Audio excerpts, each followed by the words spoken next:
محور انسان، انسان کا محور عبادت، اور عبادت کا محور اللہ کی رضا، یعنی جہاں تمہارا رب راضی ہو جائے گا اسے عبادت کہیں گے۔ تو کائنات کا محور انسان، انسان کا محور عبادت، اور عبادت کا محور اللہ کی رضا۔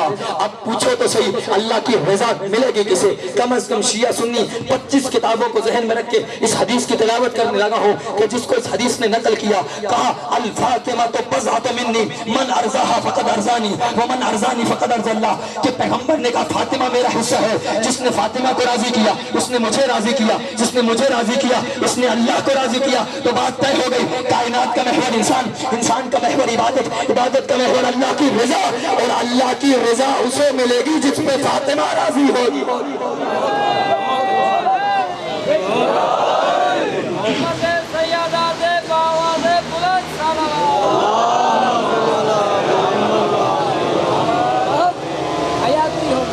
عبادت کا محور اللہ کی رضا، اور اللہ کی رضا اسے ملے گی جس پہ فاطمہ راضی ہوگی۔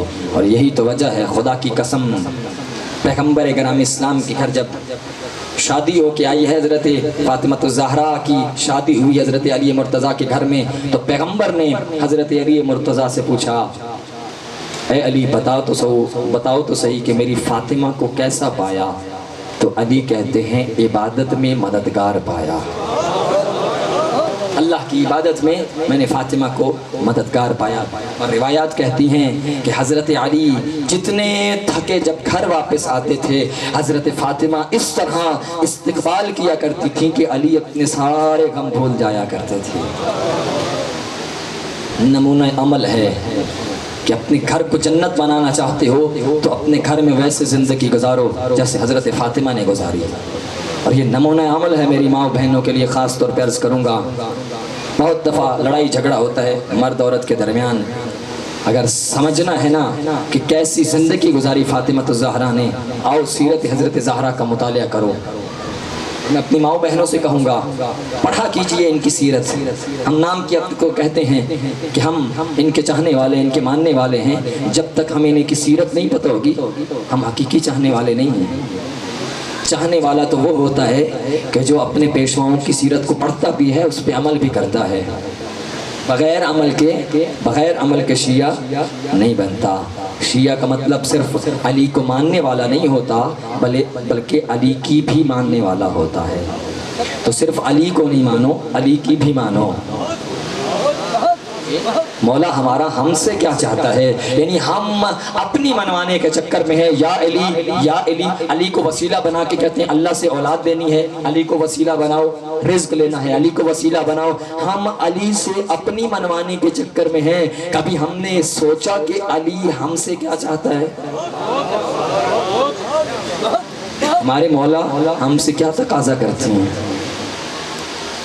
سیرت تو یہی ہے کہ ہم سیرت اور کردار کو پڑھیں۔ اور خدا کی قسم میں اکثر یہ واقعہ پڑھا کرتا ہوں، کیا خوبصورت واقعہ ہے کہ جب جنگ خیبر فتح ہوتی ہے، جنگ خیبر فتح ہونے کے بعد ہر کسی کو مال ملتا، بہت زیادہ مال تھا، سارے اپنا اپنا حصہ لے کے اپنے اپنے گھروں میں چلے گئے۔ جب حضرت علی کو حصہ ملا، وہیں ابھی میدان میں کھڑے ہیں، چند عورتوں کو دیکھا، چند بچوں کو دیکھا کھڑے ہوئے ہیں۔ مولا نے بھیجا صحابی کو، جاؤ پوچھ کے آؤ یہ کون لوگ ہیں۔ جب واپس آ کے بتایا، کہا مولا جنگ کی مبارکباد دے رہے ہیں، آپ نے جنگ جیتی ہے، اور ساتھ میں یہ بھی کہہ رہے ہیں کیا ہم غریبوں یتیموں کا حصہ نہیں ہے، اس میں بیواؤں کا حصہ نہیں ہے؟ سارے اپنا اپنا حصہ لے کے اپنے اپنے گھر چلے گئے۔ علی ابن ابی طالب نے کہا بلاؤ ان کو، علی ان کا حصہ دیتا ہے۔ علی نے اپنا سارا مال غنیمت غریبوں یتیموں اور بیواؤں میں تقسیم کر کے جب گھر واپس آئے ہیں نا، دستک دی، اندر گئے، رسول کی بیٹی نے سلام کیا، سلام کا جواب دیا، اور پھر پہلا سوال یہ کہا، یا علی مبارک ہو، آپ نے جنگ جیتی ہے، آپ فاتح ہیں خیبر ہیں، کہ آپ کو آپ کا حصہ نہیں ملا؟ سارے لوگ آج خوش ہیں، انہیں حصہ ملا ہے۔ یا علی آپ کو حصہ نہیں ملا؟ کہا رسول کی بیٹی مجھے بھی ملا تھا میرا حصہ۔ کہا یا علی کہاں کیا ہے؟ کہا غریبوں یتیموں اور بیواؤں میں تقسیم کر کے آ گیا۔ خدا کی قسم رسول کی بیٹی کی سیرت اور تربیت دیکھنا، جب یہ جملہ کہا اپنا سارا مال تقسیم کر کے آ گیا ہوں، رسول کی بیٹی نے مصلی عبادت بچھایا اور ہاتھ دعا کے لیے بلند کر کے کہا پروردگار تیرا لاکھ لاکھ شکر، تو نے مجھے علی جیسا شوہر دیا۔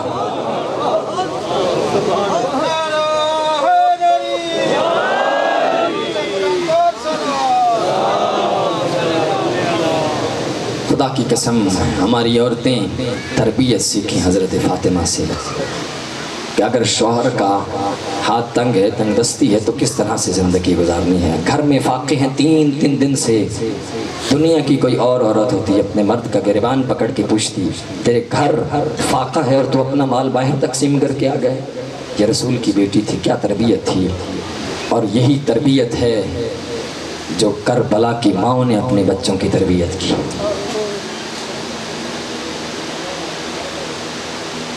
خدا کی قسم یہ تربیت ہے کربلا کی ماں کی، کہ جب ان سے پوچھا گیا نا، جناب قاسم سے یہ پوچھا تھا کیف الموت عندک یا بنیا، بیٹا بتا تو صحیح موت تیرے نزدیک کیا ہے؟ تو قاسم جواب دیتے ہیں احلا من العسل، شہد سے زیادہ میٹھی ہے۔ یہ تربیت ہے کربلا کی ماں نے جو اپنے بچوں کی تربیت کی۔ میرا دل یہ چاہ رہا ہے کہ آج اس شہزادے کے 2 جملے پڑھوں جو باب الحوائج ہیں۔ 6 مہینے کا علی اصغر ہے۔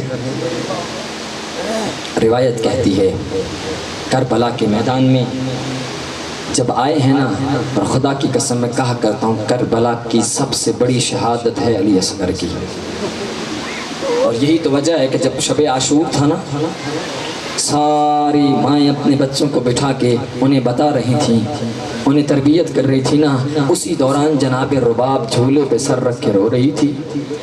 جب جھولے پہ سر رکھ کے رو رہی تھی نا، مولا حسین نے روتے ہوئے دیکھا، اندر آئے، کہا رباب کیا ہوا؟ یہ جملہ کہنا تھا نا، روتی ہوئی کہا کہ علی اکبر، ام لیلہ کے پاس علی اکبر موجود ہے، ام فروہ کے پاس قاسم موجود ہے، زینب کے پاس اونا محمد موجود ہیں، اور سارے کل میدان میں جائیں گے، جناب سیدہ کے سامنے سرخرو ہو جائیں گے، میرا بچہ تو چل کے میدان میں بھی نہیں جا سکتا، وہ تو تلوار اٹھانے کے قابل بھی نہیں ہے، کل میں زہرا کو کیا منہ دکھاؤں گی؟ یہ جملہ کہا نا، روایت کہتی ہے حسین بڑا روئے لیکن زبان سے کچھ نہیں کہا۔ حسین تو جانتے تھے کل جو اصغر قربانی دے گا وہ تو اکبر بھی نہ دے سکے گا۔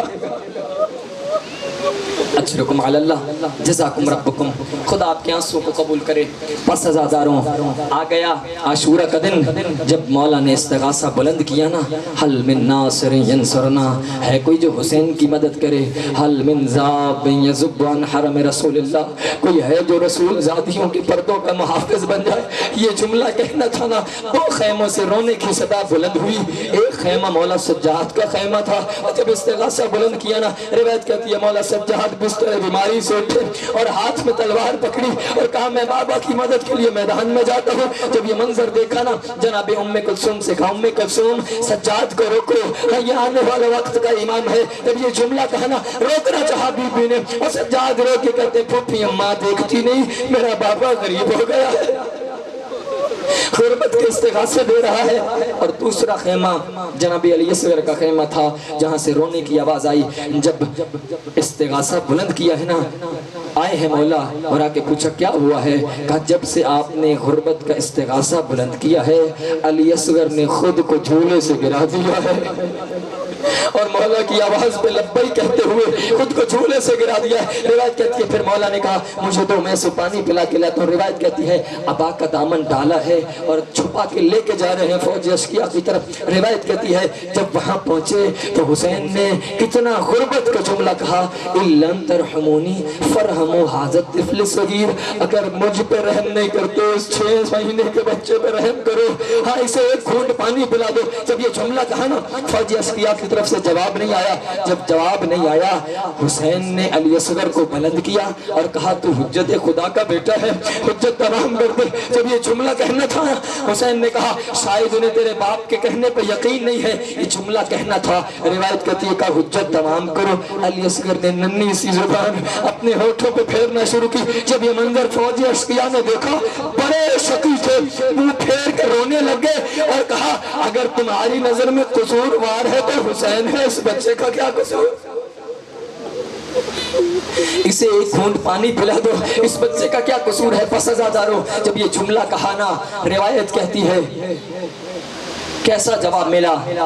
روایت کہتی ہے حرملہ نے تیر کمان میں لیا، اب تیر چلانے کا ارادہ جب حکم ہوا نا، کہ حسین کے کلام کو قطع کر دو۔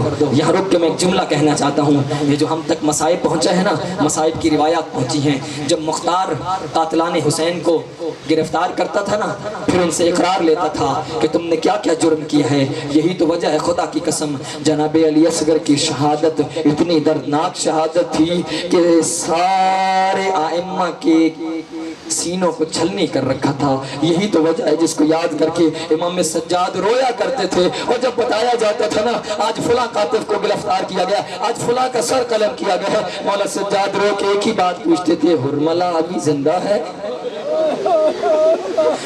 ہرملہ ابھی زندہ ہے؟ یہ جملہ کہا نا، خدا کی قسم مختار نے پوچھا بتا تو صحیح تو نے کربلا میں کیا ظلم کیا تھا اور تو نے ظلم کیا کیا تھا؟ وہ کہتا ہے میں نے بس کربلا میں تیر چلائے تھے، 3 تیر چلائے تھے۔ کون سا تیر؟ کا ایک تیر میں نے تب چلایا تھا کہ جب عباس کے دونوں بازو کٹ چکے تھے اور مشک کو اپنے منہ میں ڈالے ہوئے لے کے جا رہے تھے، میں نے مشک سکینہ کا نشانہ لے کے مشک میں تیر مارا تھا، سارا پانی گر گیا تھا۔ اور میں نے دوسرا تیر تب مارا تھا جب حسین کبھی دائیں جھکتے ہیں کبھی گھوڑے پہ بائیں جھکتے ہیں، ابھی سنبھلے نہ تھے کہ میں نے ایسا تیر حسین کے سینے میں مارا کہ حسین اسے آگے سے نہیں نکال سکے، جھک کے کمر سے حسین نے تیر کو نکالا۔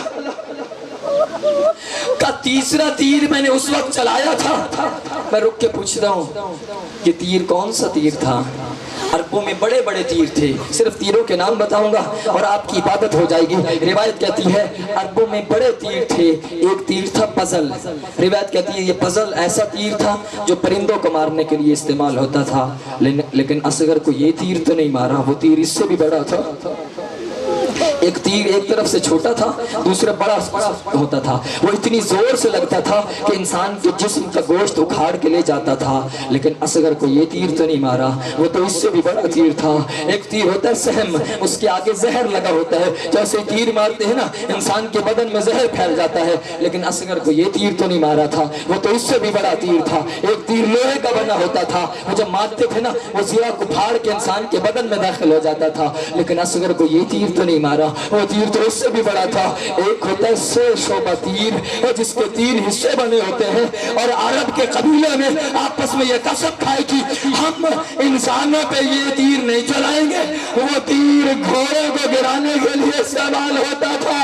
آئے کیسے برداشت کیا ہوگا ننھا سا گلا، 3 شعبہ تیر، اور روایت کہتی ہے اتنی زور سے تیر مارا کہ علی اصغر کے گلے سے لگا ذبح من الاذن الى الاذن، ایک کان سے دوسرے کان تک علی اصغر کا گلا ذبح کر دیا۔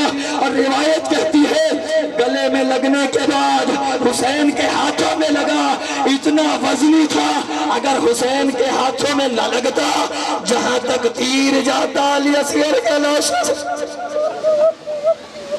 اجرکم علی اللہ، جزاکم ربکم، خدا آپ کے آنسوں کو قبول کرے۔